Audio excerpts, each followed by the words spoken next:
రాయవరం మండలం వెంటూరు గ్రామంకు చెందిన పిల్లి రాజు అనునతను తన కొడుకు రామ సందీప్ 10 సంవత్సరాలు 4వ తరగతి చదువుతున్నాడు. కూతురు కారుణ్యశ్రీ 7 సంవత్సరాలు 1వ తరగతి. వీళ్లను రామచంద్రాపురం మండలం నెలపర్తిపాడు శివారు గణపతినగరంలోని ఇరిగేషన్ కాలువలోకి నెట్టి చంపటానికి ప్రయత్నించిన విషయమై ద్రాక్షారామ పోలీస్ స్టేషన్ వారు క్రైమ్ నం 89/2025 US 103-1-109 BNS గా కేసు నమోదు చేసినారు.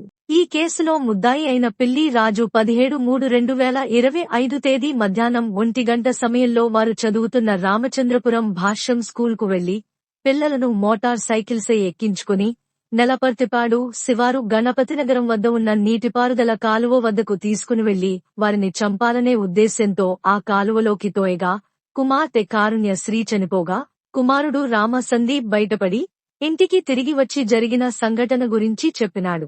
కాగా సంఘటనా స్థలం నుండి పరారీ అయిన ముద్దాయి పిల్లి రాజు కొరకు జిల్లా ఎస్పీ బి. కృష్ణారావు IPS ఆదేశాల మేరకు రామచంద్రాపురం DSCB రఘువీర్ ఆధ్వర్యంలో రామచంద్రాపురం సిఐ గారు ఎస్ఐలు కలిసి 3 బృందాలుగా ఏర్పడి యానాం, రాజమహేంద్రవరం తదితర ప్రాంతాలలో వెతుకుచుండగా ముద్దాయి 19/3/2025 తేదీ మధ్యాహ్నం రాజానగరం మండలం రాదేపాలెంలోని అతని బంధువుల వద్దకు వెళ్లగా వారు రాజును మండపేట రూరల్ పోలీస్ స్టేషన్లో అప్పగించగా రామచంద్రాపురం సిఐ అయిన ఎం వెంకట నారాయణ ముద్దాయిని అరెస్టు చేయటమైనది. అందరికీ నమస్కారం అండి. మొన్న 17వ తారీఖు మార్చి 17వ తారీఖు రాయవరం మండలం వెంటూరు గ్రామానికి చెందిన పిల్లి రాజు అనే అతను తన 2 పిల్లల్ని తీసుకుని భాష్యం స్కూల్లో రామచంద్రపురం టౌన్ లో చదువుతున్న తన 2 పిల్లల్ని తీసుకుని మధ్యాహ్నం 1 గంటల సమయంలో గణపతి నగరం దగ్గర ఏటిగట్టు దగ్గర కాలువలో పడేయడం జరిగిందండి. తన 2 పిల్లల్ని. కొడుకు పేరు రామ సందీప్ 10 ఏళ్ళు, కూతురు పేరు కారుణ్యశ్రీ 7 ఏళ్ళు. వీళ్ళిద్దరు పిల్లల్ని పడేసి తను పరారీలోకి వెళ్ళడం జరిగింది. అందులో కూతురు కారుణ్యశ్రీ చనిపోవడం జరిగిందండి. ఆ రోజే కొడుకు ఈదుకుంటూ బయటపడి వాళ్ళ ఇంటికి వచ్చి జరిగిన విషయం చెప్పడం జరిగింది. అతను పరారీలో ఉన్న విషయమై మా పోలీసుల దృష్టికి రావడంతో మేము కేసు నమోదు చేసి ఆ పరారీలో ఉన్న పిల్లి రాజు కోసం గాలింపు చర్యలు చేపట్టడం జరిగింది.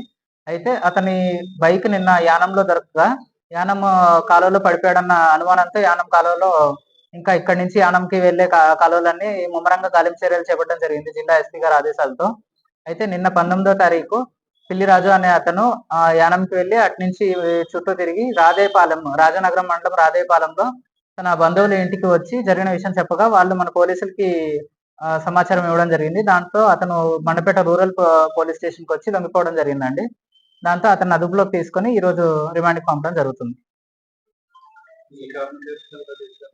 అప్పుల బాధ తట్టుకోలేక ఆత్మహత్య చేసుకుంటున్నట్టు, తను చనిపోతే తన పిల్లలిద్దరు అనాథలు అయిపోతారన్న ఉద్దేశంతో ఆత్మహత్య చేసుకున్నట్లు చెప్పడం జరిగిందండి. చేశాడు.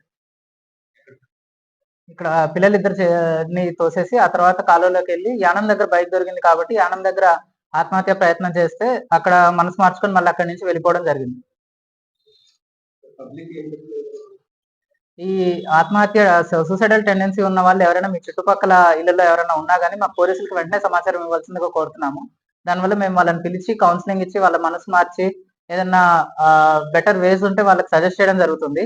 ఇట్లా మీకు తెలిసినా కూడా సమాచారం ఇవ్వకుండా ఉంటే మా నోటీస్ లో ఉండకుండా ఇట్లాంటి ప్రమాదాలు జరిగే అవకాశం ఉంది.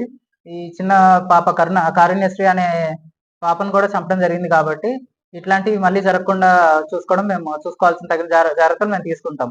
మహిళా పోలీసులను కూడా యాక్టివేట్ చేసి అందరినీ తగిన సమాచారం ఇవ్వాల్సిందిగా మేము ఆదేశాలు ఇవ్వడం జరిగింది ఇప్పటికే. అట్లానే మీ ఇంటి చుట్టుపక్కల ఎవరైనా సూసైడల్ టెండెన్సీ ఉన్నా, ఎవరైనా అప్పుల బాధల్లో ఉన్నా, ఇట్లాంటి బాధలు ఎవరైనా ఉన్నా, సూసైడ్ చేసుకోబోతున్నారు అని తెలిసినా, ఆల్రెడీ అటెంప్ట్ చేసినట్టు తెలిసినా కూడా వెంటనే మాకు పోలీసులకు సమాచారం ఇచ్చినట్లయితే మేము సత్వరమైన యాక్షన్ తీసుకోవడం జరుగుతుందండి.